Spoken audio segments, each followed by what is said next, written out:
So welcome along, another in our regular series of interviews with specialists in their area. This week, very pleased to say I've got Kim Parry from CFW Chartered Accountants, who lists herself on LinkedIn as being counsel and business advisor. I think I know her more because she pretty much covers everything a business owner would need to know about their accounting function, whether that's bookkeeping, statutory accounts, or more important, probably advice on the business and their business finances. So Kim, welcome along.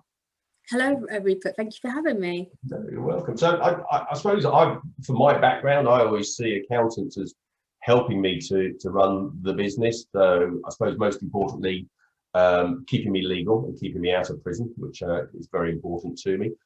Also, giving me the information I need as a business owner to be able to run my business, to make those key decisions, and then of course give me some advice on some of the financial aspects of running the business. So I guess my first question to you is, why are people afraid of accountants? I think some people honestly think that we are HMRC and we work for the tax man, and that we'll basically dob you in or basically give you these massive tax bills, but we are not HMRC at all, and we obviously we keep you legal, like you say, Rupert, but we obviously utilise the reliefs, allowances, the rules to basically make it fair and compliant, but obviously to make sure you are paying, the least amount of tax, or making money most efficient for you.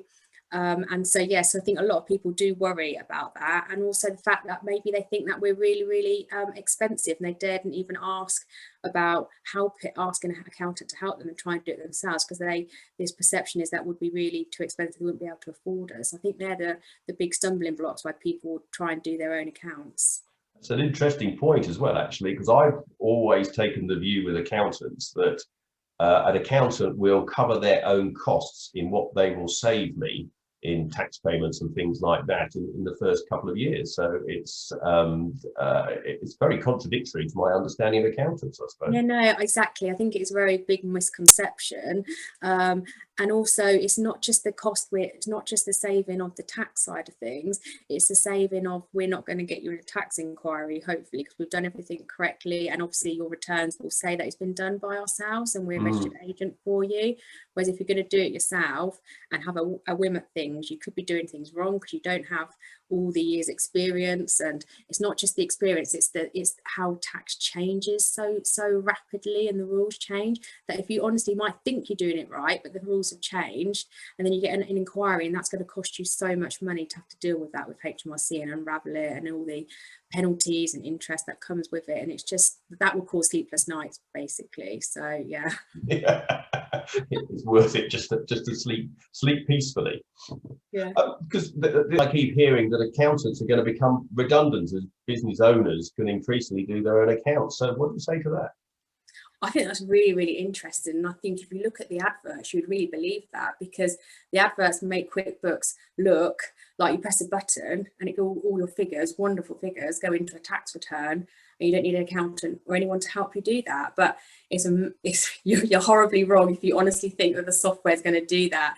It can only do certain checks, but it's not checking for everything, and it's not checking the law and the legislation and the rules, the allowances. So you still need someone to check them figures are actually correct, what are actually physically sitting in them accounts. And obviously we've gone through the whole Making Tax Digital with a lot of our clients, and that moving on to software, although it's meant to have loads of advantages, and it does, it isn't what comes out the other end. If you put poo in, poo comes out, okay? And so if no one's overseeing that, then you're just literally going to basically, it's a ticking time bomb with HMRC, because obviously they've got computers that look at the information the other end, and if your figures don't match up with what they think, like a certain sector that they benchmark you is also doing, then that's when they'll open an inquiry, and again you've got the whole headache of that. And the accounts, doing a tax return and a set of accounts, just one part of the job that an accountant does, and that's just the legal side, and that's what you have to do. But that's not where our value lies in doing that. That's historical information that's already happened. We can't change what's already happened. So why you'd use an accountant, and still why an accountant would still be useful in the future is the advice side of things. And that's where we come in, and we're a vital business partner with our clients to give them that advice on how things are changing. So for example, next month reverse charge comes in for construction businesses, which is going to cause us such a headache with VAT. Another example is the Brexit, having to deal with the VAT changes. You know, business owners don't have the time and the knowledge to be going down into this depth detail to make sure they are applying the rules correctly. And so that's where we come in. So we obviously do that one-on-one training, one-on-one support. We physically go out to clients and update their software so it can cope with all of these things. And so I don't think an accountant are going to be made redundant at all. So yeah. The job will still be there. So when somebody does decide to work with an accountant, how should a business owner be working with you? Well, initially, it's all about a two-way communication, and that's the critical thing with having any good relationship with your accountant. And when I hear of people like maybe slagging off their previous accountants, then maybe they've had a breakdown in that relationship, because it's all about, we promote that communication, we promote that ringing us up, emailing us, asking these queries, asking for advice, but it's a lot easier for us to talk it through what they want to do, give them different options, or tell them the consequence of them options at that time, than it is for us then unravel the mess that they've made because they haven't decided, they haven't wanted to pick the phone up, they haven't wanted to email us because they think they're going to get charged. Say that's a common, you know, misnomer as well. And so that then causes us much more headache to have to then unravel that mess that they've created just because they haven't wanted to talk to their accountant. So it's promoting that two-way communication. And that's why when you're looking for a new accountant, it's obviously really important that you speak to different ones to make sure you match up with personalities, because you are going to have potentially a very long-term relationship with that accountant. It could be like 20, 25 years, the rest of your business. And knowing that accountant can work with you, and that maybe accountant is big enough to be able to cope with your business growing, because obviously if your business grows, you're going to need different needs from your accountant to be able to help you with that growth development. So yeah. Okay. And so what sort of questions would an accountant ask a business owner when they first signed up with you? Well, it all depends on the actual start of the business. So we obviously have people come in, we have an initial meeting free of charge. That's really important to obviously help start this relationship, to make sure we can work with them as well. So obviously it all depends on the type of business that's coming to us to start with. So we have a lot of new startups coming to us, or people thinking that they want to start in business but not sure and just need lots of help, because obviously it's a massive difference going from being employed, getting made redundant, and decide, right, I'm going to set the business up doing exactly what I was being employed. So the initial criteria when we get clients in is obviously establishing the business vehicle that they're going to be using to run that business through, whether that's sole trader, LLP, limited company, partnership route. So that's the initial if they're a new startup business. But obviously if they're already established business, then that's when we obviously ask questions about how their business is going, what they're trading, the number of turnover, the staff they've got, payroll, if they're VAT registered, if they're in the CIS scheme. So there's a lot of information gathering in that initial stage to make sure that it is all compliant and checking everything off with everything they actually are currently doing. Yeah. But then going forwards, the questions that we'll be asking our clients would be ad hoc and very bespoke to that client, depending on what we were doing for that client. So typically, obviously, an accountant, the bread and butter of an accountant would be to prepare your year-end accounts.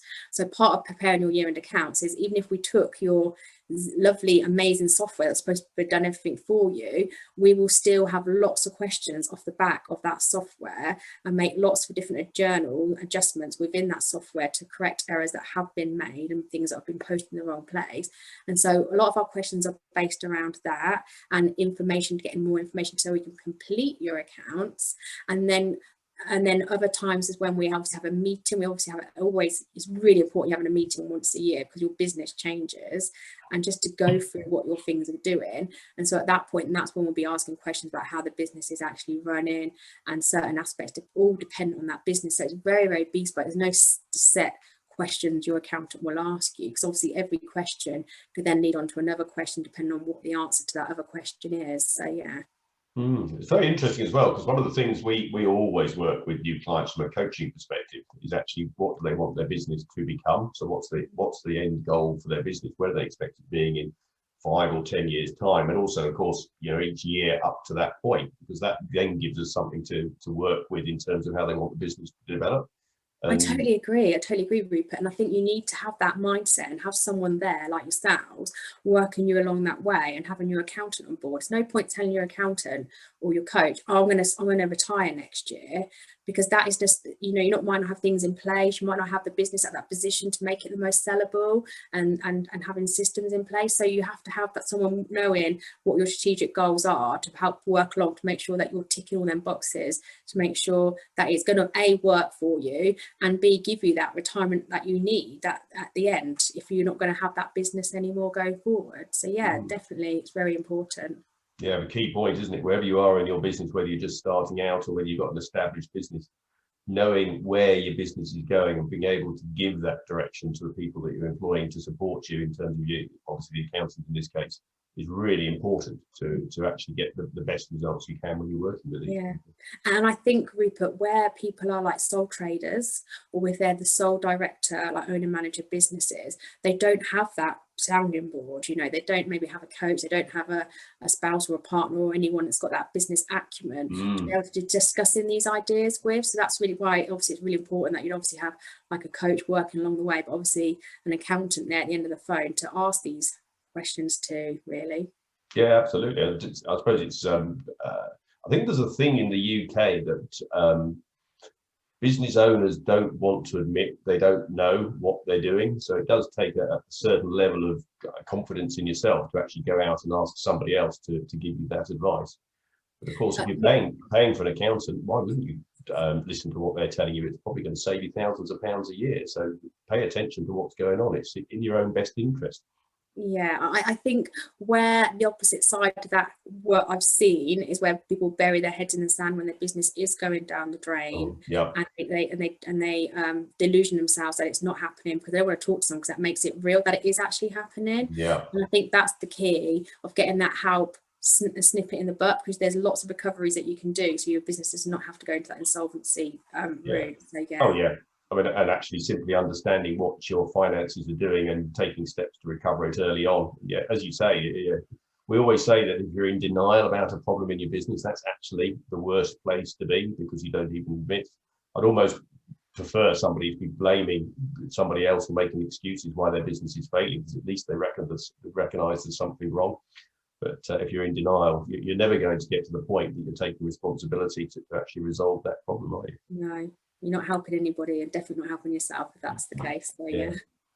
Now, you also mentioned the tools that people were using. So there's obviously loads of tools out there. Xero, QuickBooks are the ones that we seem to come across quite regularly. I think the good old-fashioned paper ledger is actually appropriate for some business owners as well. So what sort of tools do you recommend that your clients are working with?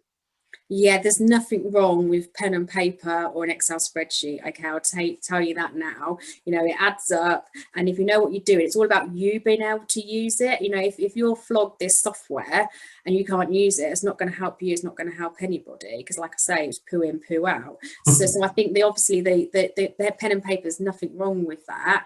It's all about obviously the computer side of things has got advantages because it does make it more automated. So obviously the pen and paper is all dependent on you physically having to write it down, whereas a lot of the time the computer can start doing things in the background, i.e. the banking side of things, without you touching anything. So the information is there already, so it's just the time saving. But I think really the whole Making Tax Digital is really blowing that out of the water, as in all that registered businesses have had to go digital, whether they like it or not. And obviously it is going that way next year, the year after, that all business will end up having to, not limited companies to start with because they can't cope with that, but all sole traders will definitely be going that way. So it's very hard for people that have run their business for years fine using pen and paper to keep their records and do all their bookkeeping, to then have to go onto this computer where they don't understand it or don't use it. But obviously there is obviously that's when you need to get the help, because it's all about, first of all, the setup of them computer packages, and also the fact that you need training on them, because, you know, accountants and bookkeepers have trained for years to be able to use these things. You know, there's certain packages that are more user friendly than others. So the likes of Sage, and I think QuickBooks personally, are really bookkeepers. They're designed by accountants and finance people. You need to know double entry bookkeeping to understand how them systems work. Whereas the likes of like Xero and Free Agent are more like a bit more data entry, taking a photo on your phone, and it's a little bit more understanding for people. But I think if you're happy to take on board that technology and move with it, and it can help you and your business. But again, it's all about the training. So for example, the automation side of things, you know, if you're one person that basically raises a sales invoice once a week because that's your day in the office to do your paperwork, or you sub it out to someone to do your paperwork, then you're going to take 7 days more to get paid. So that's going to affect your cash flow. Whereas if you're using like a Xero package, you can literally press, if you've done the quote's already there, and you press a button, it converts into a sales invoice. Or similarly, you get home from work, you've done that job, and you literally send that invoice there and then. And, you know, if you've got these pay now options on these invoices, it's like a little add-on package you pay, you can literally get paid that night. So that's a massive impact on businesses. So if it's used properly, it can be really, really good. But if it's not used properly, then no. Yeah, and this is the very interesting point you raised there as well, because I don't think a lot of business owners understand that how important it is to manage your cash flow, which means if you can invoice somebody as soon as you've completed the work and get paid as soon as possible, that's money you haven't got to get from somewhere else. And potentially you could be earning interest in the bank, or actually you're paying somebody else interest so you can borrow that money to keep your business afloat till the money arrives. It's actually one of the quickest ways of finding money inside a business. Definitely, it's really, really good, and I'd recommend anyone that's what, if they're not doing anything, that's one recommendation. You need to be invoicing super quick. Yeah, and then actually raise an interesting point there as well, because as you were saying it about the automation and the online tools, and obviously Xero, QuickBooks, and everything. The other thing that occurred to me was there's going to be a lot of smaller business owners out there who've always just done their accounts on paper. And using computers, they just don't need to be computer literate for their business or the way they're living their life. So there's going to be a lot of people out there who are suddenly going to be faced with using a computer when they're not comfortable with using IT technology. So what can they do to well, obviously submit their tax returns if they're nervous or terrified of going online?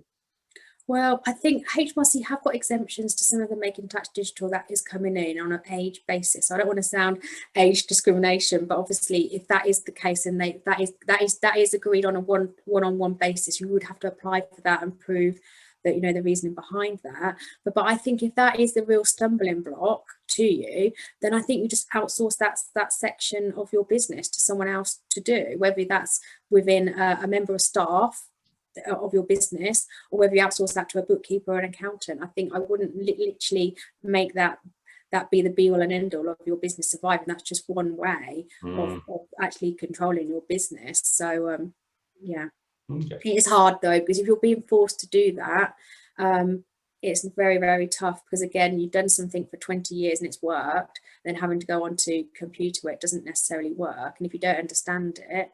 But again, you know, there are people out there that will set it up for you and do all the training to make it as simple as possible. And the idea behind these, a lot of these software accounting cloud packages, is obviously they are, you know, the new ones are designed for non-accountant people, you know, so they're designed by contractors and things, so not got any knowledge of finance. So there is lots of videos on there, and there's online support and chats to actually help you. But ultimately, if you're working alongside an accountant, they will be there at the end of the phone call, at the end of an email, to log in literally there and then and correct anything for you, or to help you with that posting. So that's why you really need someone on board. Do not sweat it yourself, because that's not a good place to be, really, Rupert.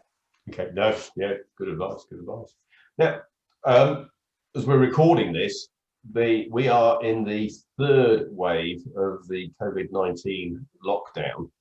And I think for many businesses, this has been a very turbulent year, with the multiple announcements about our restrictions and movement, what we're able to do, how we're able to trade as businesses in the as we work our way through the COVID crisis. And a lot of those announcements have been made with very little lead time as well. So sometimes, you know, a business is getting less than 24 hours to change the way their business operates. So as we go through lockdown from a finance point of view, what would you recommend that business owners do to protect themselves against what's happening during the COVID-19 restrictions? I think that the real thing, you've already touched base on it, Rupert, is the cash flow. Okay, so even if you've got no business going, if you've got no money coming in, that will literally kill your business there and then. So that's what you've got to get on top of. And obviously, if you're got the automated accounting software, then that will tell you a real position of what is physically sitting in your bank account, what money you owe out to your suppliers, and what money is due in from your customers. So it will help you manage that. But it'll be on like literally a day-to-day basis of checking that your business can survive. Then obviously off the back of that, once you know where your cash position is, it's all about then looking about stalling certain payments, maybe stopping certain projects that you've got lined up, looking at how you're paying things. Are you paying on an annual basis? Could you then pay on a monthly basis instead? So it's really going through then all of your expenditure to then see where you can actually change the timing of how you're paying it, but also the amount of expenditure you actually are paying out. Because a lot of people don't realize they're like maybe paying for software they don't even use anymore. So it's really then going down into your business and doing like a little mini cost audit practice to literally save everything, because it's all about keeping that business survival. We're not going to be in this position forever, and it's just making sure that your business can survive that and trade out of it. So the cash flow is key. Yeah. Obviously, to help the money come in, you need to make sure that you're aware of all of the grants and all of the income that is potentially available to you from the government's packages. So obviously that's where you need to obviously go online or speak to your accountant, look at the local area. So obviously our local area is SEMLET, to see what grants are available. If you speak to your local library, they have databases called Grant Finder that can help you to make sure that if there's any money that you're going. So it's making sure you're not missing out on any money that can actually help you. There's discretionary grants from the local councils, so checking in with them. And then obviously looking at where you are going to have to, making the tough decision of putting staff on furlough for 3 weeks if that is what is needed. And obviously the worst case scenario is then obviously looking down at the redundancy route of saving some money. But obviously that's not a quick option.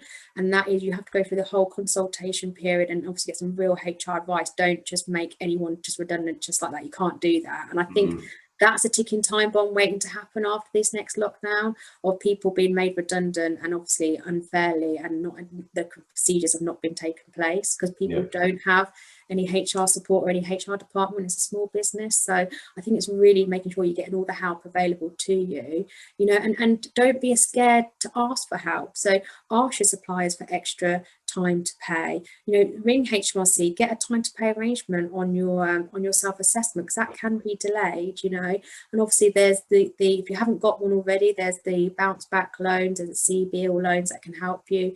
Ask for bank overdrafts, anything to really help you get through this, really. Yeah.